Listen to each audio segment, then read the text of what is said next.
اور اس کے ساتھ ساتھ اس کی معاشی ذمہ داری بھی اٹھاتا ہے. لیکن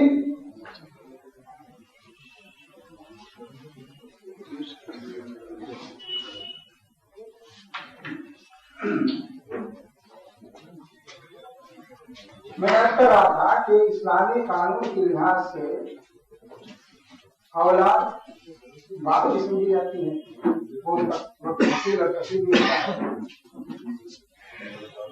اور اس میں نسل کے تحفظ کا بھی ذریعہ ہے بہرحال. لیکن اس کا مطلب یہ نہیں ہے کہ اولاد ماں کی طرف منسوب ہی نہیں ہوگی.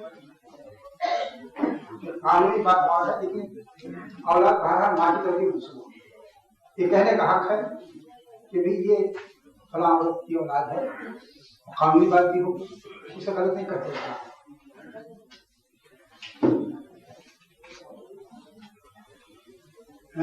اولاد قانون باپ کی سمجھی جائے گی لیکن ماں کو بھی حق حاصل ہوگا. جب اس میں پیسہ ہے نا تو قرآن نے یہ کہا والوالدات، دونوں باتیں ایک ساتھ ہیں. والوالدات یرضعن اولادهن حولین کاملین لمن اراد ان یتم الرضاعة وعلی المولود له رزقهن او کسوتهن. اولاد مائیں اپنی اولاد کو دودھ پلائیں گی 2 سال، اور جس کی اولاد ہے وہ ان کی معاش کا بوجھ برداشت کرے گا. یہ طلاق کے سلسلے میں یہ احکام ہے. تو یہاں بچے کو ماں کی طرف بھی منسوخ کیا گیا ہے اور باپ کی طرف بھی منسوخ کیا گیا ہے.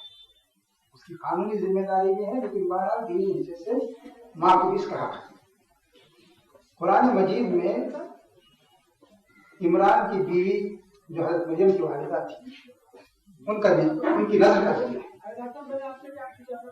وہ نظر یہ مانتی اس قالت انی نظرت لک ما فی بطنی محررا فتقبل منی انک انت السمیع العلیم.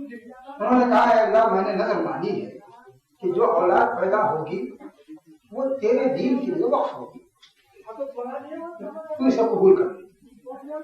اس کے بارے میں مشہور فقیر ابوبکر جساس کہتے ہیں کہ اس سے معلوم یہ ہوتا ہے کہ عورت کو اپنی اولاد کی تعلیم دین کی راہ میں لگانے، اسے وقف کرنے اور تربیت کے سلسلے میں اختیار کی اسے بھی ولایت حاصل ہے اور وہ سرپرست بن سکتی ہے.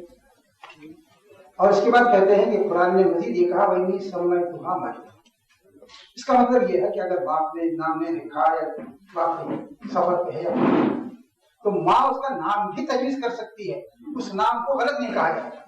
قرآن نے کہا کہ مریم کی ماں نے ان کا نام مریم رکھا تھا عمران نے، اور اس قرآن نے اسے تسلیم کیا. تو اس طرح قرآن نے اس میں اس طرح کا توازن قائم کیا ہے. اچھا تھا اس کے ساتھ یہ بھی ہے کہ قرآن نے یہ بھی کہا کہ انسان جو پیدا ہوتا ہے بہرحال وہ حق حیات لے کے پیدا ہوتا ہے، کسی بھی شخص کو اس کا حق چھیننے کا کی اجازت نہیں ہے. ماں باپ کو بھی اس کی اجازت نہیں ہے کہ اولاد کو ختم کر دیں. یہ بات بہت تفصیل سے قرآن نے بیان کی ہے اور یہ کہا ہے کہ جن اسباب کی وجہ سے اولاد کو ختم کیا جاتا ہے اس کی کوئی حقیقی بنیاد نہیں ہے، اور اس لیے یہ جو کہا گیا کہ اس کے حق میں کوئی دلیل نہیں دی جا سکتی. اور ایک بات یہ کہی گئی قد خسر الذین قتلوا اولادهم سفہا بغیر علم. کوئی دلیل نہیں ہے اس کی، کوئی معقول بات نہیں کہی جا سکتی کہ اگر آدمی نے اپنی اولاد کو ختم کیا تو وہ صحیح کیا. تو کہا کہ یہ بیوقوفی کی بات ہے جو یہ اقدام کر رہے ہیں اور نقصان میں رہے گی. آدمی کی اپنی نسل ختم ہوگی اور کوئی قوم اختیار کرے گی تو اس کا مین پاور ختم ہوگا. اتنی واضح بات ہے. اس نے کہا کہ یہ تو خسارے کا سودا ہے، آدمی کو خود سوچنا چاہیے. ایک سوال نامے میں ہے، اس میں اولاد کی تعلیم و تربیت کی بات ہے. اس میں ماں باپ دونوں کو قرآن نے ذمہ دار قرار دیا ہے کہ اولاد کی تعلیم و تربیت کے بارے میں، اور ساتھ ہی یہ بھی بتایا گیا ہے کہ ماں باپ کو اس کا نمونہ پیش کرنا چاہیے. اسی وجہ سے آپ دیکھیں گے اس سلسلے کی جو مشہور آیت ہے قو انفسکم واہلیکم نارا، قرآن نے کہا اپنے آپ کو، اس کے بعد کہا اور اپنی اولاد کو اور اپنے حال کو جہنم کی آگ سے بچاؤ. تب گویا بچوں کی طبیعت کی آپ فکر کر سکتے ہیں. پھر اس کے بعد میں نے بتایا ہے کہ والدین کے سلسلے میں بھی کچھ باتیں اولاد سے کی گئی ہیں کہ اولاد کے ساتھ ان کا کیا رویہ ہونا چاہیے. اس میں ایک بات یہ ہے کہ ان کے ساتھ حسن سلوک کا ذکر ہے، معاشی ذمہ داری برداشت کرنے کا ذکر ہے. ایک سوال اور ایک سوال یہ بھی تھا کہ اولڈ ایج ہوم کی کوئی گنجائش نہیں آتی. میرے خیال میں قرآن کے الفاظ سے اس کی تعین نہیں ہوتی، اس لیے کہ قرآن یہ کہتا ہے کہ اما یبلغن عندک الکبر احدہما، اگر وہ بڑھاپے کو پہنچ کے تمہارے پاس آ جائے، تمہارے پاس تب ان کے ساتھ فلا تقل لہما اف تک ولا تنہرہما، ان کو ڈانٹو، ڈانٹ ڈپٹ نہ کرو، وقل لہما قولا معروفا، اور قولا کریما، اور شریفانہ بات ان سے کرو اور جھک کے رہو ان سے. اور اس کے باوجود یہ نہ سمجھو کہ حق ادا ہو گیا، دعا کرو اللہ سے کمال ہو نہیں سکے گا، حق نہیں ادا ہوتا ان کا. تو اس کے ساتھ ساتھ یہ جو اشارہ ہے کی بنا، میرا خیال ہے اس سے اولڈ ایج ہوم کا جو تصور آج کل ہے اس کی تائید نہیں ہوتی. لیکن آج کے حالات میں یا پہلے کے حالات میں بھی ایسا ہوتا تھا کہ ساتھ رکھنا ان کا دشوار ہوتا تھا، کئی بیوی کی وجہ سے، کچھ اور اسباب کی وجہ سے بیوی تیار نہیں ہو رہی ہے، ظاہر ہے کہ بیوی کو مجبور نہیں کر سکتے آپ، یا آدمی آج کل جیسے ہے کہ وہ ماں باپ تو ہندوستان میں ہے، وہ امریکہ میں رہ رہا ہے، برطانیہ میں رہ رہا ہے، سعودیہ میں رہ رہا ہے، اس طرح کی دشواریاں بھی ہیں.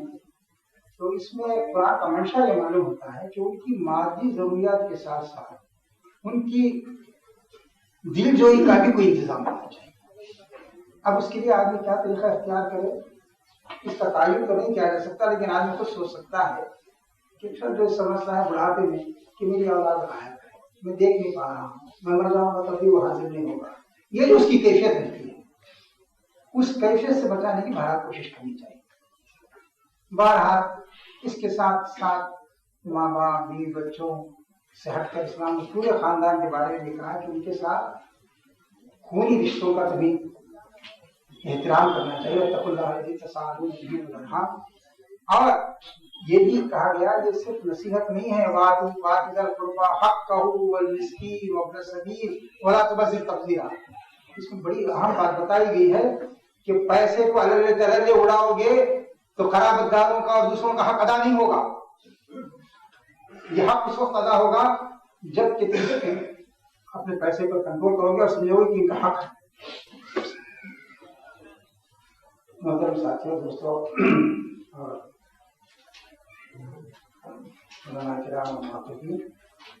اسلام نے خاندان کا انتظام پیش کیا ہے وہ بالکل ایک مضبوط سسٹم ہے. اس سے اس نے محبت اور اخلاص، اخلاق اور قانون کے دائرے میں اسلام کے احکام کی پابندی اگر ہو تو پورے معاشرے پر اس کے اثرات پڑے. اسلام نے جس طرح خاندان کو اسلامی رخ ادا کیا ہے اس کا نتیجہ یہ ہے کہ ماحول کے فساد کے باوجود اسلام ایک بہت چھوٹے سے دائرے میں بہرحال اپنی صحیح شکل میں باقی رہ سکتا ہے. پورے معاشرے پر ہمارا کنٹرول نہیں ہے، ہمارا اقتدار نہیں ہے، لیکن چھوٹے دائرے میں ہمارا جو اقتدار اور کنٹرول ہے اسے اگر ہم صحیح رخ دے سکیں، اور اسلام کا غالباً منشا یہی ہے کہ کم سے کم یہ چیز محفوظ ہے خاص دائرے کے اندر، تو جب بھی موقع ملے گا اسلام یہی چیز وسیع ہو کے پورے سماج تک حاوی ہوگی. بہرحال میں نے شاید بہت زیادہ وقت دے دیا آپ کا، اور سیمینار کے لحاظ سے کچھ نہیں پیش کر سکتا. بہرحال جو بات آ رہی تھی تعارف کے طور پر میں نے وہ آپ کے سامنے رکھی.